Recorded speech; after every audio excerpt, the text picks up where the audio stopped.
Thank you, girls. So one round of applause there for Newmarket Girls National School Choir, and they're accompanying us there, Shannon Fitzgerald herself. Hello everyone, I hope you're all well. I'd like to thank you all for coming tonight. The first song I'm going to sing tonight is by Shane MacGowan. It's a rainy night in Soho.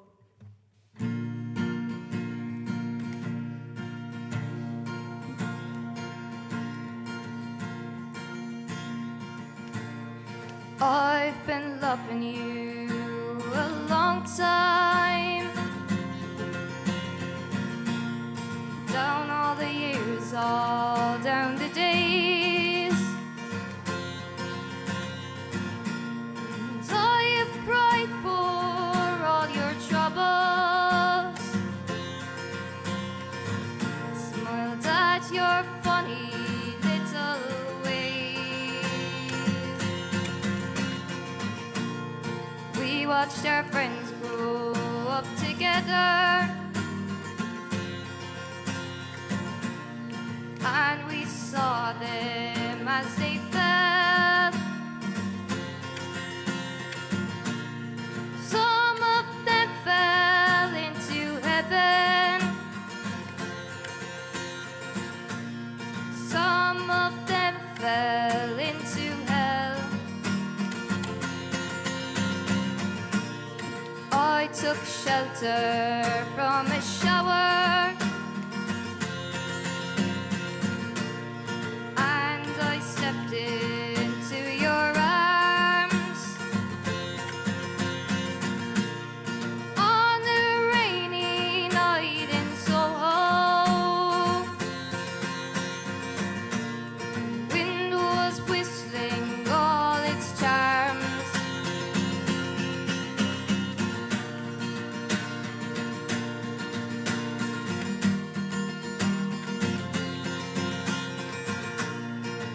I sang you in my sorrows.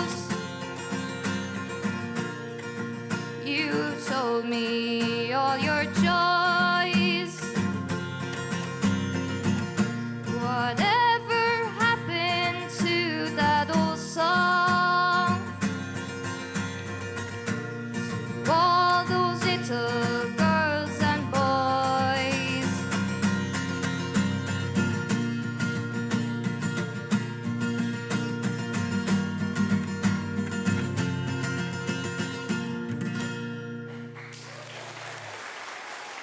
Thank you. The next song I'm going to sing is a song about losing someone at Christmas by a man from Clarny called Jack Patrick Healy. I'd like to dedicate this song to my great-grandmother Eileen Healy, who died last year. And if you could all think for while I sing this song, that would be great. Thanks.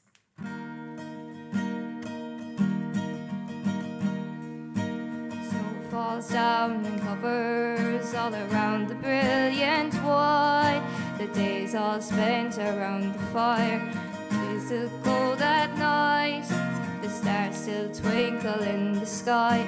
The moon a baby blue, but something special shines out there. Shooting star for you. I put a candle on the window to guide you safely home. A flickering light upon the window, so you know you're not alone. Putting presents out and mistletoe, just like we used to do. Christmas time is different when it's Christmas without you.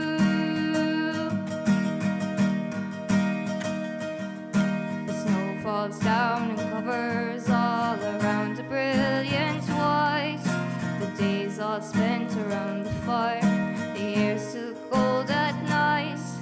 The stars still twinkle in the sky. The moon a baby blue, but something special shines out there. Shooting star for you. I put a candle on the window to guide you safely home. A flickering light upon the window, so you know you're not alone. Putting presents out and mistletoe just like we used to do. Christmas time is different when it's Christmas without you. I put a candle on the window to guide you safely home, a flickering light upon the window so you know you're not alone. Putting presents out and mistletoe just like we used to do. Christmas time is different when it's Christmas without you. Christmas time is different when it's Christmas without you. Thank you.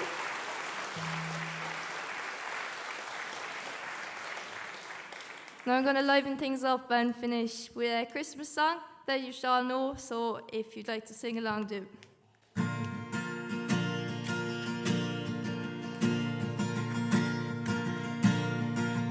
It was Christmas Eve, babe, in the trunk tank. An old man said to me, won't see another one. And then he sang his song, the rare old Mountain Dew. I turned my face away and dreamed about you. Got on a lucky one, came in 18 to 1.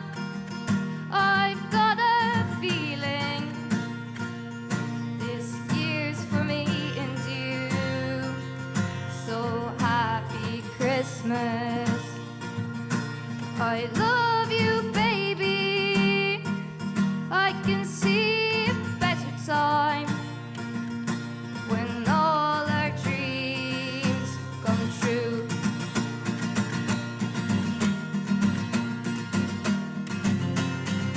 They've got cars big as bars, they've got rivers of gold, but the windows red true, yet it's no place for the old. When you first took my hand on that cold Christmas Eve, well, you promised me God was waiting for me.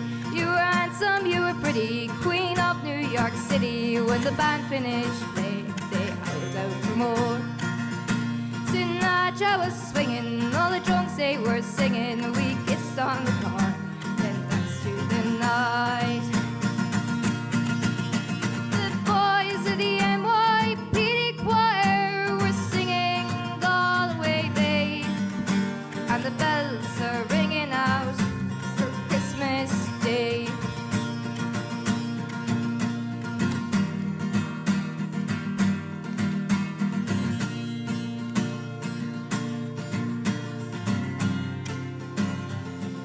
I could have been someone so good, anyone.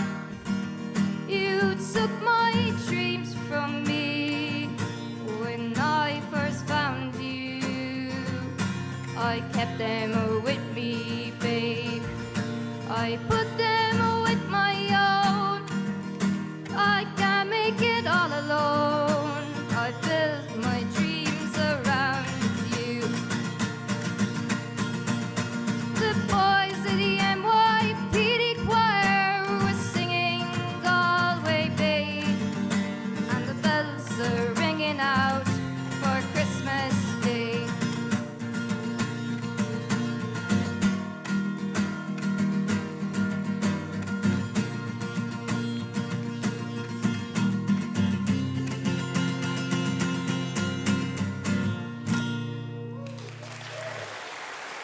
Thanks, everybody. Now I'd like to invite on stage with me Abby Walsh. Abby's only 8 years old, and I've been teaching her the guitar since September, and she's brilliant.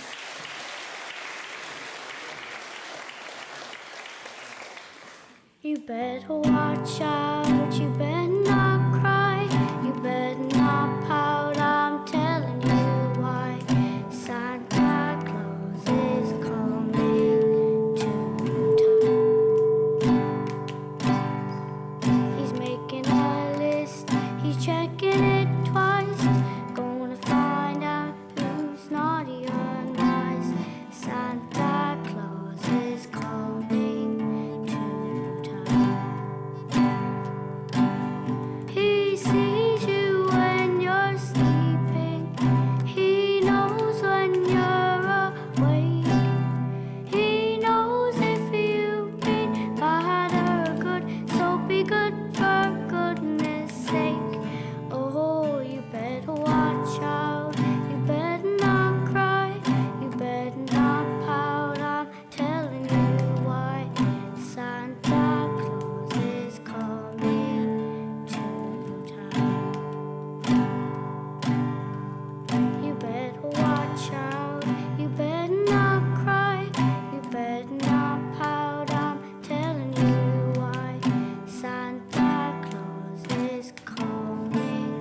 On Christmas Eve, when I was young, the way we looked forward to twilight. For when darkness fell on Christmas Eve, it was Christmas night, the greatest night of all the year. We young lads would be up at the crack of dawn that morning to get the house ready for the night. Holly would have to be cut and brought in to decorate the windows and the top of the dresser. We'd bring in ivy too, and we'd put a sprig of laurel behind the pictures and around the fireplace. But we wouldn't overdo it, or my mother would make us cut it down a bit, saying that she'd like to think she was in her own house on Christmas night and not in the middle of a wood. But the transformation we could bring about with all that greenery. But we weren't finished yet. The Christmas candles would have to be prepared. These were made of white tallow, as thick as the handle of a spade and almost as long. In some houses, they'd cut out the inside of a turnip and put the candle stand into that. A big crock we'd use, and we'd put the candle into the middle, and then we'd pack around it with sand. And then when the candle was firmly in place, we'd spike bits of holly and laurel into the sand. Then, if there was coloured paper in the house, we might put that around the outside of the crock to take the bare look off it.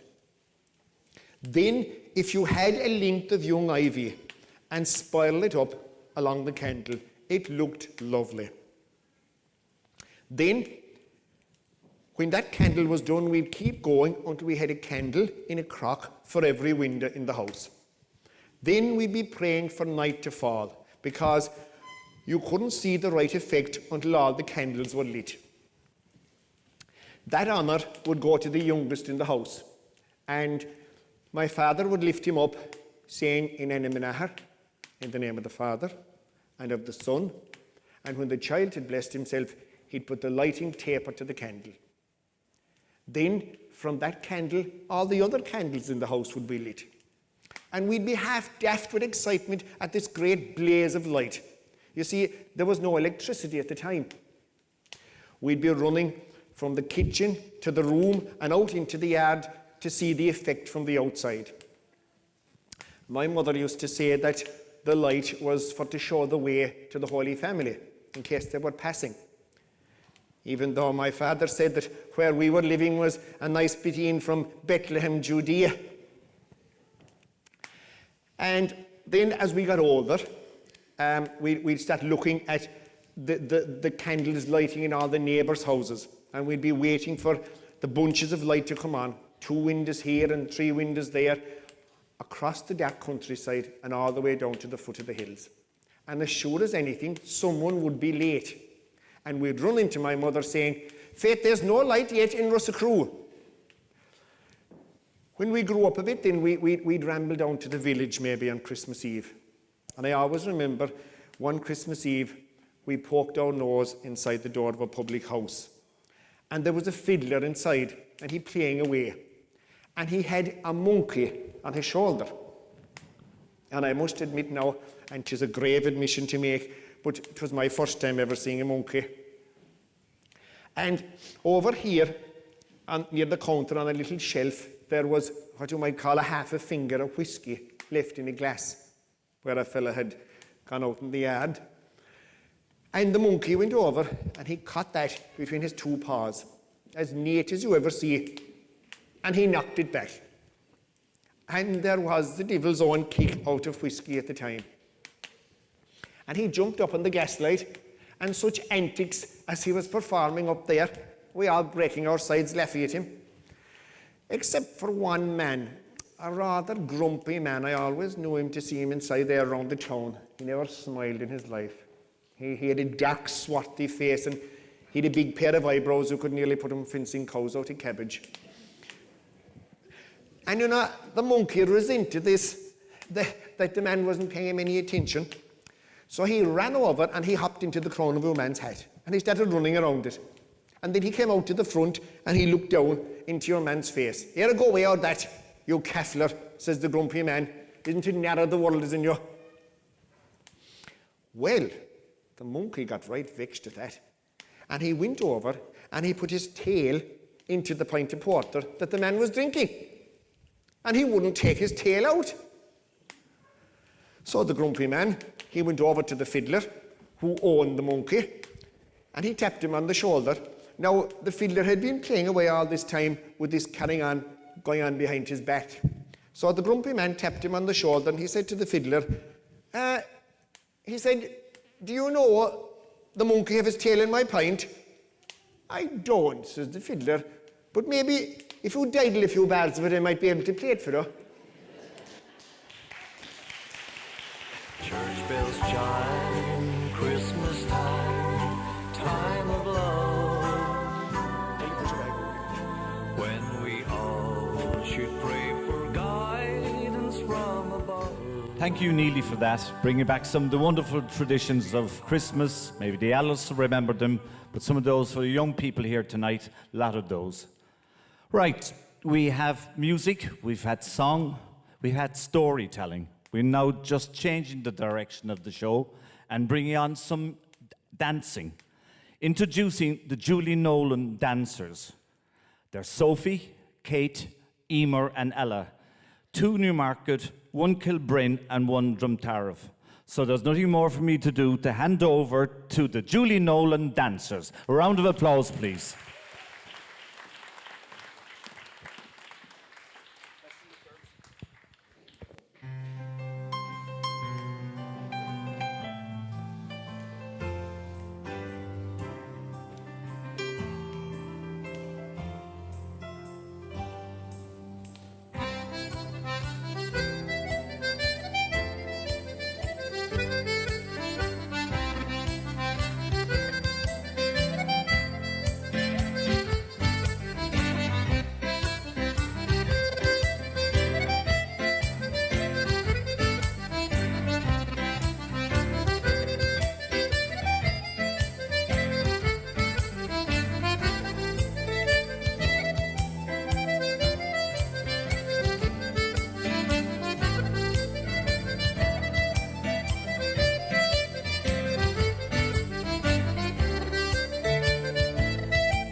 Right, so North solo dance now this time around, and we have a Newmarket lady. So here we have Sophie Reedy is going to do a solo piece. So a round of applause for Newmarket, Sophie Reedy. Well done.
Prospero año y felicidad. Feliz Navidad. Feliz Navidad. Feliz Navidad. Prospero año y felicidad. I wanna wish you a Merry Christmas. I wanna wish you a Merry Christmas. I wanna wish you a Merry Christmas from the bottom of my heart. I wanna wish you a Merry Christmas. I wanna wish you a Merry Christmas. I wanna wish you a Merry Christmas from the bottom of my heart. Feliz Navidad. Feliz Navidad. Feliz Navidad. Prospero año y felicidad. Feliz Navidad. Feliz Navidad. Feliz Navidad. Prospero año y felicidad. I wanna wish you a Merry Christmas. I wanna wish you a Merry Christmas. I wanna wish you a Merry Christmas from the bottom of my heart. I wanna wish you a Merry Christmas. I wanna wish you a Merry Christmas.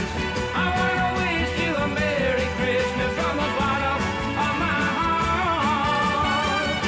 Feliz Navidad. Feliz Navidad. Feliz Navidad. Prospero año y felicidad. Feliz Navidad.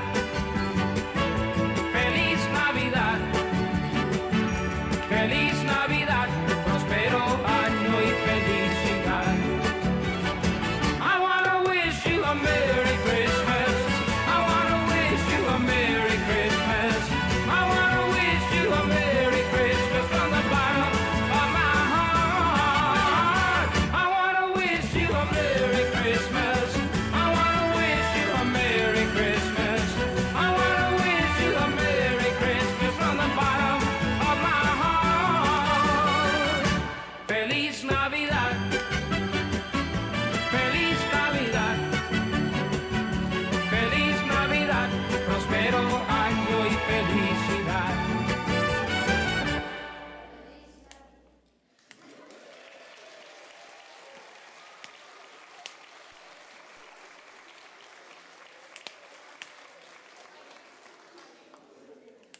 Thank you, boys. That was absolutely wonderful. I think another round of applause, especially for Newmarket Boy, National School, and Noreen Anglin for all the work she's done. Well done. Thank you for that. And thanks, Christine, for bringing the boys tonight. Wonderful entertainment. It's great to have such talent that we've seen here tonight. But girls' school, the boys' school, all the other talent that we have. But the most important thing is to have a venue. And here we have here in the Cultural, and we're so lucky in Newmarket. And also very lucky that it's being put to use. For those people who might know the knowledge, this was the old Protestant church built so many hundred years ago. And it has the honour of being the largest Protestant church in North Cork, Kerry and Limerick as well. So that's the distinction. So it's a wonderful building. It's being put to use. And what I've seen now, this may be the third show we've seen this year, all the talent that is there and is being shown. So wonderful. So a round of applause for all that talent tonight. Well done, lads. Keep it up. So we've had music to open the first half. We're moving on to some more storytelling here. And we'll have more. Neely, over for some more storytelling. We have Slieve Lucra, Guineaguilla. Welcome on stage again, Neely. Lovely. Great stories.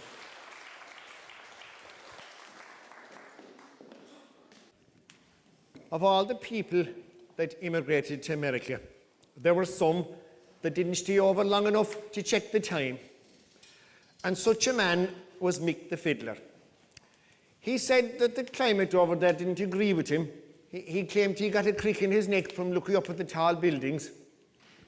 Well, the day before Mick sailed for America, he helped his brother and his brother's wife, Moll Phil, to set the barley in the high field. He was home again in time to cut it. 'Twas his brother collected him from the railway station, And when Mick the Fiddler got off the sidecar above at the corner of his own house, he looked around at the countryside and he said, "So this is Ireland." Well, bad sesh to him, and he only gone 6 months. He'd a crease in his trousers. You could shave a gooseberry with it. And the tie he had around his neck, well, I wouldn't like any bull to see it. He didn't know anyone that came to meet him, even the ones that were in the same class as him going to school. And he went straight into the kitchen, and Maria, very taken back by what he saw sitting up on the hob of the fire, he said to the brother's wife, "Say, Moll," he said, "who's this long-tailed bugger in the corner?" "Wish him, Mick," says she. He said, "How you don't even know the cat?" But of all the people to come back from America, Mick the Fiddler gave the best of value, because he answered all questions appertaining to the nature of New York. And signs by, the house used to be full every night. And the brother and the brother's wife pusses on him, because they usually get to bed until all hours. And another thing, Moll Phil was very house proud. Oh, her kitchen was shiny. You could see yourself in the delf of the dresser. You could nearly eat off the floor. And it killed her down dead to see all of us trooping in every night, bringing the mud of the locality on our shoes. Well, Mick's first night home, he was telling us about the boat going over. And Mick said, "We must have saved the company a fortune on food," he said, "because it was 4 days before we could keep anything down." Well, that was all right, but all those immigrant ships that time, they had to pull into Ellis Island in New York Harbour, where those immigrants had to undergo a very strict medical examination.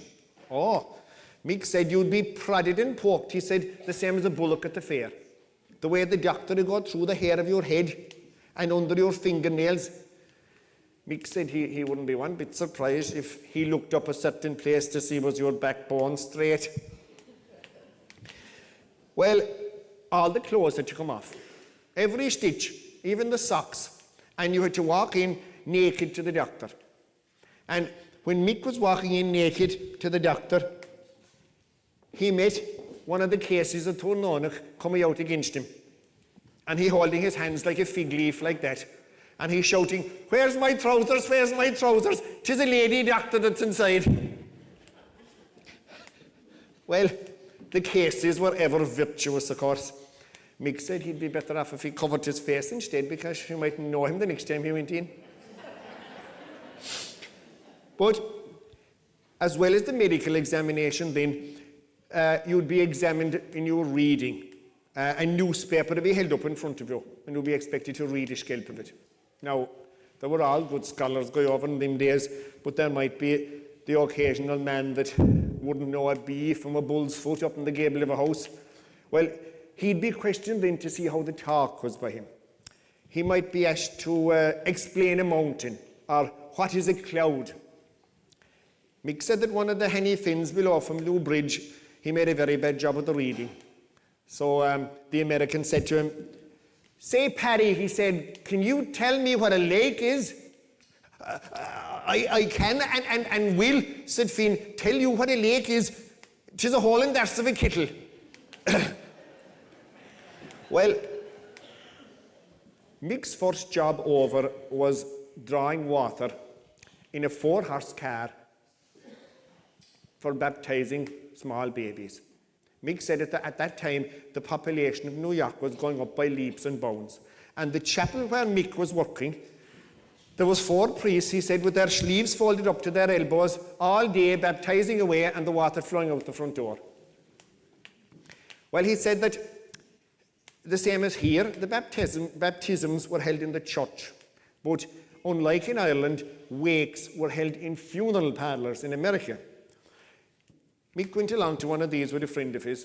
He didn't know the man that was dead at all, but I think it was a Dennehy boy from the foot of the Paps, fell under a train at Penn Station or something. But Mick went along and he had to see the funeral parlour with his friend, and needless to say, they stopped at every public house along the way. So by the time they got to the funeral parlour, they were paralytic. And instead of going into the funeral parlour, they went in next door, into a house, and knelt down at a big piano with the lid up and said their prayers. And when they were going down the street after, Mick said to his friend, "I didn't know the man that was dead," he said, "but he sure had a fine set of teeth." Well, after that, Mick was telling us about the topography of New York. One night the house was full, I remember it well, there was a big crowd there, and he was on his favourite subject, skyscrapers. And there was a man there that night, and he'd been on an excursion to Cork. And he said to Mick, "Tell me now, Michael," he said, "those skyscrapers in New York, would they be as tall as one of the spires of St. Finbarr's Cathedral in Cork?" Mick looked at him. "You're a God help your head," says Mick. "They'd go down that far in New York before they'd even think of going up. And they go up so high, they had to take a brick off one chimney to let the moon pass. And they go up so quick."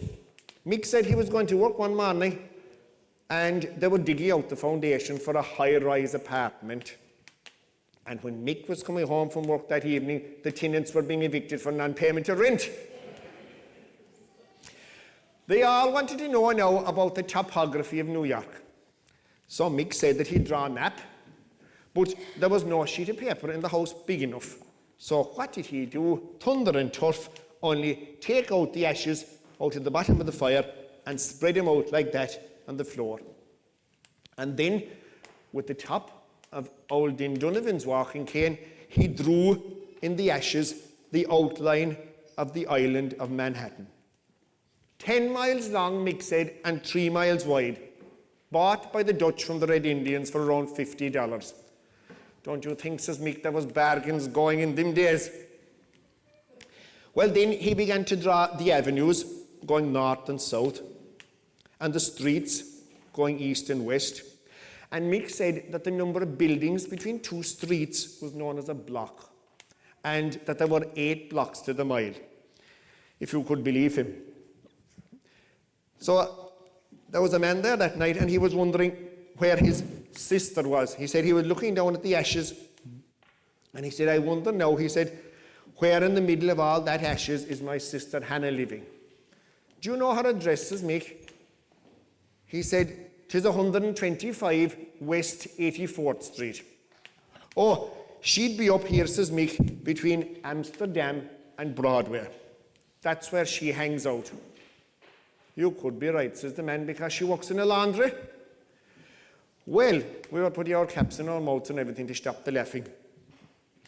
And the cat was over here, up on the hob of the fire, and the cat sat up, and he arched his back and opened his mouth wide. And you'd think that the cat was laughing too. And the dog, he was asleep in front of the fire.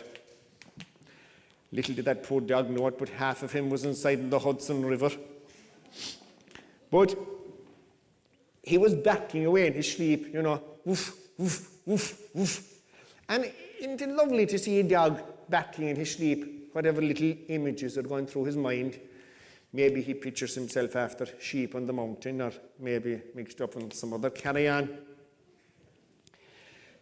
And he took in a big breath, the dog. He took in a big breath and filled up his lungs. You could nearly count his ribs. And then he left it all out, like that, and demolished 3/4 of an acre of skyscrapers. Well, we were there again, and we were talking about the different places. But there was Brushnins there that night, and they had brothers in the Bronx. There was Sheehans there. They had sisters in Staten Island. There was Kyo's there. They had relations in Queens, not to mention those that had relatives in Brooklyn, Yonkers, and the Jersey Shore. So everyone wanted to know now where their relations were living. So Mick said that because all these places that were mentioned were outside of the island of Manhattan, up the Hudson and down the bay, turned to Coney and Rockaway, the chairs would have to be pulled back and more ashes brought out to add to the map. In the middle of all this caper anyway, the cat hopped off the box and walked up Fifth Avenue. You'd think it was Patrick's Day. And we began to call the cat, in case she carried the ashes and her pads all over the house. And we were puss, puss, puss, puss, puss. And the dog, when he heard us talking to the cat, thinking he was being left out of something, he got up and he came over and sat down in the middle of the Bronx and began to wag his tail. And you could see the ashes begin to rise, and you could see the dust between yourself and the light of the lamp. And you could see Mal Phil's face, and it was like the map of Madagascar. And Mick started calling the dog because he knew that the fat was in the fire. Now he started calling the dog, Cess, nice doggy, nice doggy. And the dog, a big, friendly, half fool of a sheepdog, the more Mick called him, the friendlier he got. And the friendlier he got, the more his tail went around like a propeller, until you couldn't see your finger in front of your face. Well, out of this dense fog came Mal Phil with the sweeping brush. And as I was the nearest one to her, I got the first crack of it. Ha, so I'll give ye the Bronx, and I'll give ye Chinatown. The same as if she was the mounted police. She cleared the kitchen, and we all spilled out the door into the yard like dirty water out of a bucket, bringing to an abrupt end Mick the Fiddler's graphic description of the island of Manhattan in the state of New York in the continent of America. The youth is better off sitting at home by the fire. They're all little men in the ashes. The youth miss the Kellys in the hall, the dog and the piebald lasses. The youth be better Well off done. sitting Round of applause. Wonderful storytelling there. We have in the Needy ashes. Warren. And the youth miss the Kellys in the hall, the dog and the So piebald we're Guineaguilla, Slieve Lucre area and the surrounding. We're staying within that area now. And I welcome Eileen and Eleanor Cronin all the way from Rackmore to sing for us here tonight. So a round of applause, Eileen and Eleanor, all the way from Rackmore to entertain you here. Some lovely music, some lovely singing. Thank you.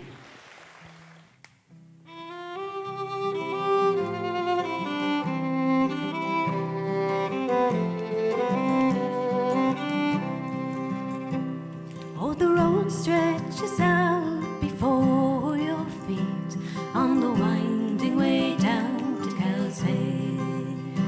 And the golden sun sets like no other, they say, on the winding way down to Kelsey, where sorrow is met with smiling eyes and a great black cloak brushed with stars for a sky. And the old trees lean in there to whisper a tale on the winding way down to Kells Bay. There's a song in the heart of the people you meet on the winding way down to Kells Bay. Yes, a joke to be shared and a drink to be drank on the winding way down to Kells Bay. And the green Kerry hills overlooking the sea, and the fuchsias are blooming so brightly and sweet, and the old trees will whisper a tale on the winding way down to Kells Bay. On the winding way down, on the winding way down, on the winding way down to Kells Bay. Yes, the ocean will carry your worries away on the winding way down to Kells Bay.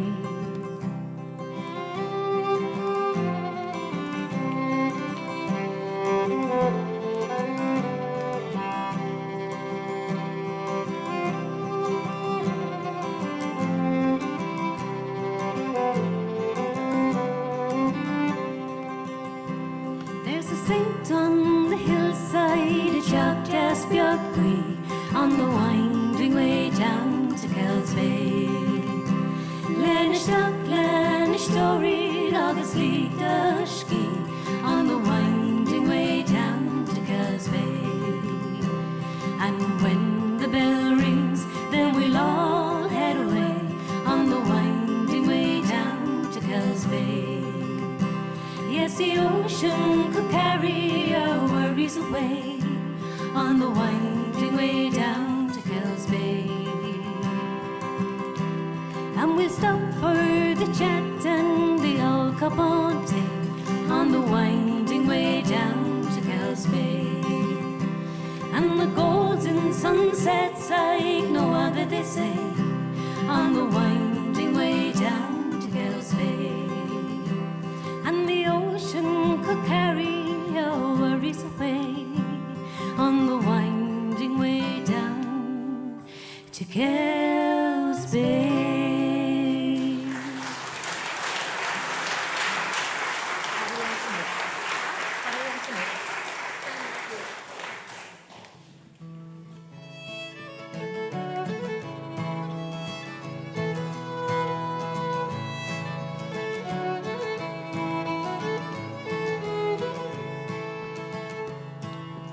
When will you bring me my love?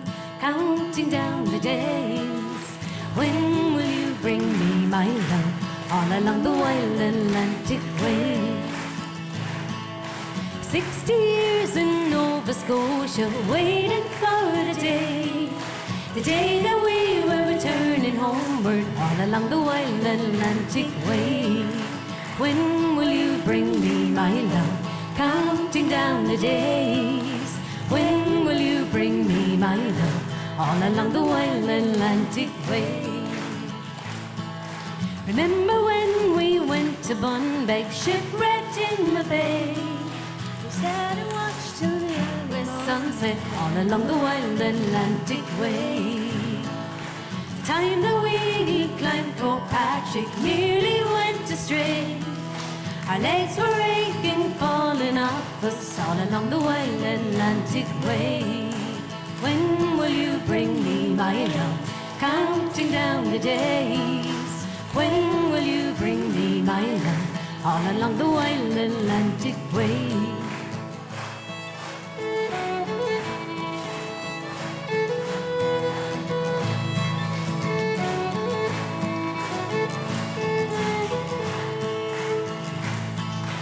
Time that we went skinny dipping down in Derry, smelling Galway's salted ocean all along the wild Atlantic way. The day that we heard Willie Clancy piping in Malbay, sat and danced till the early morning all along the wild Atlantic way. When will you bring me my love? Counting down the days. When will you bring me my love? All along the wild Atlantic way. When will you bring me my love? Counting down the days. When will you bring me my love? All along the wild Atlantic way. Thanks very much. In the first act, we had some wonderful step dancing, the Julie Nolan School of Dance. So for the final time tonight, I call on the girls from the Julie Nolan School of Dance and some wonderful performance again. A round of applause for these wonderful dancers.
Well done, girls. Some of them dance. So, last round of applause for Julie Nolan's School of Dance.